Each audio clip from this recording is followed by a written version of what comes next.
दोस्तों, जनवरी के महीने में अमेरिका ने रूस पर सबसे बड़ा प्रतिबंध लगाया था। अमेरिका ने रूस की तेल सप्लाई को प्रभावित करने की कोशिश की थी। इसके बाद दुनिया को ये चेतावनी भी दी गई कि रूस से तेल ना खरीदा जाए, लेकिन भारत रूस से भारी मात्रा में तेल इंपोर्ट करता है। ऐसे में भारत के लिए रूस काफी महत्वपूर्ण है। इसी वजह से अब भारतीय तेल रिफाइनरी कंपनियों को प्रतिबंधों के कारण नए तरीके से तेल आयात करने का प्लान रूस बना रहा है, जो कि अमेरिका के लिए एक बहुत बड़ा झटका होगा। ये खबर तब सामने आई जब हाल ही में भारतीय प्रधानमंत्री अमेरिका की यात्रा करके लौटे हैं। इसके अलावा दूसरी अपडेट यह है कि भारत जल्द ही 110 किलो न्यूटन इंजन के कोड डेवलपमेंट पर किसी एक देश को फाइनल कर सकता है। एमका के लिए कई प्रमुख एरोस्पेस कंपनियों से बात चल रही है और जल्द ही इसका चयन किया जा सकता है। इन दोनों ही खबरों के ऊपर इस वीडियो में हम डिटेल में बात करेंगे, इसीलिए वीडियो को अंत तक जरूर देखिएगा। साथ ही चैनल पर पहली बार आए हैं तो नीचे दिए गए सब्सक्राइब बटन को प्रेस कर बेल आइकन को जरूर दबा लें, जिससे हमारी डेली ऐसी वीडियो आप तक सबसे पहले पहुंच सके। तो चलिए शुरू करते हैं इस वीडियो को।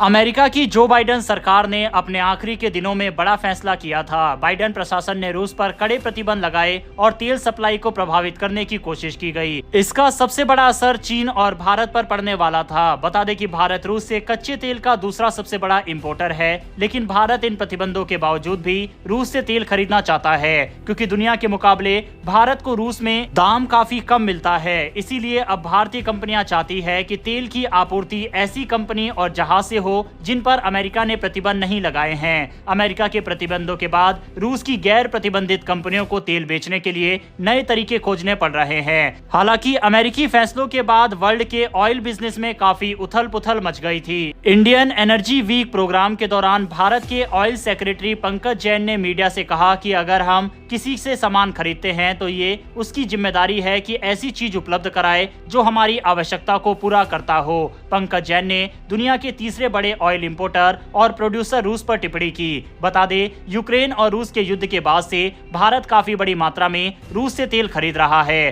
कारण है दुनिया के मुकाबले रूस के तेल के दाम कम होना।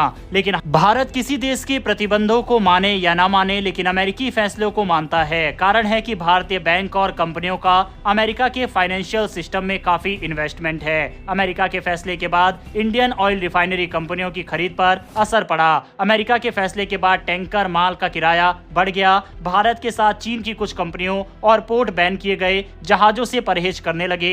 इसी पर पंकज जैन ने कहा कि अगर कोई कार्गो हमारे आंतरिक रिक्वायरमेंट को पूरा कर रहा है तो हम उसे स्वीकार करेंगे, क्योंकि मेरी जरूरत को पूरा करना सप्लायर की जिम्मेदारी है। वह मेरे घर पर सामान बेचने के लिए आ रहा है। वहीं भारतीय रिफाइनरिंग अधिकारियों का कहना है कि वह रूस के ऑयल सप्लायर्स और ट्रेडर्स को ये बोल चुके हैं कि उन्हीं तेल टैंकर्स को स्वीकार किया जाएगा जो अमेरिका के प्रतिबंधों से बाहर होंगे।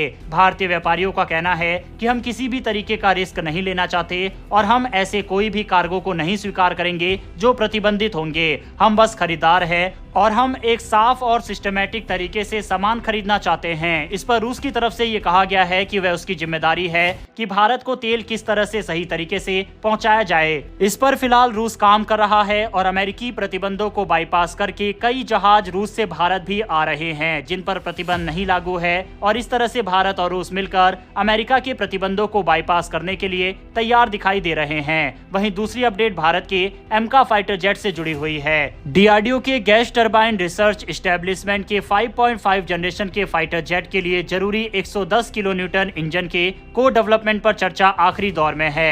कई प्रमुख एरोस्पेस कंपनियों के साथ बातचीत चल रही है और जल्द ही फैसला लिया जाएगा। जीटीआरई के अधिकारियों ने बताया है कि रोल्स रॉयस और फ्रांस की सैफरान के साथ बातचीत लास्ट स्टेज पर है। इंडियन एयरफोर्स और डिफेंस मिनिस्ट्री को डिटेल रिपोर्ट भेजी जाएगी। इसके बाद इंजन प्रोग्राम पर फैसला होगा।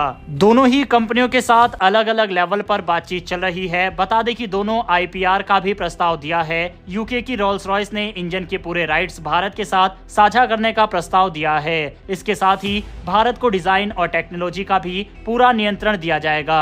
वहीं फ्रांस की सैफरन ने केवल आंशिक रूप से राइट्स देने की बात कही है। ऐसे में ये पेशकश भारत को मौजूदा टेक्नोलॉजी के ऑपरेशन के लेवल को सीमित कर सकती है। आईपीआर राइट्स का मतलब है कि भविष्य में अगर भारत किसी देश को ये इंजन एक्सपोर्ट करना चाहे तो कर सकता है। हालांकि रिपोर्ट कहती है कि दोनों ही कंपनियों ने भारत के नए इंजन के प्रोडक्शन के लिए देश में ही काम करने की सहमति जताई है। इसके साथ ही दोनों कंपनियों ने इंजन बन जाने के बाद उसकी टेस्टिंग में भी हेल्प करने की बात कही और ये भारत के इंजन को डेवलप करने के लिए काफी महत्वपूर्ण है। दोनों ही कंपनियों को अपनी अपनी पॉजिटिव अप्रोच है। जीटीआरई ने इस बात के संकेत दिए हैं कि रोल्स रॉयस प्रेजेंट में काफी मजबूत इंजन रोड मैप के कारण भारत की पसंदीदा है। दूसरा, कंपनी भारत को पूरे इंटेलेक्चुअल प्रॉपर्टी राइट्स यानी आईपीआर देने की बात कर रही है, जो फ्यूचर के हिसाब से भारत के लिए काफी जरूरी है। हालांकि आखिरी फैसला तो डिफेंस मिनिस्ट्री को जियोपॉलिटिकल और रणनीति और टेक्नोलॉजी के कंपैरिजन के बाद ही करना है। बहरहाल दोस्तों, आपके हिसाब से इन दोनों में से किस इंजन को भारत को चूज करना चाहिए, कमेंट बॉक्स में अपनी राय लिखकर बताइएगा। फिलहाल इस वीडियो में इतना ही, फिर मिलेंगे ऐसी एक नई वीडियो के साथ। धन्यवाद, जय हिंद।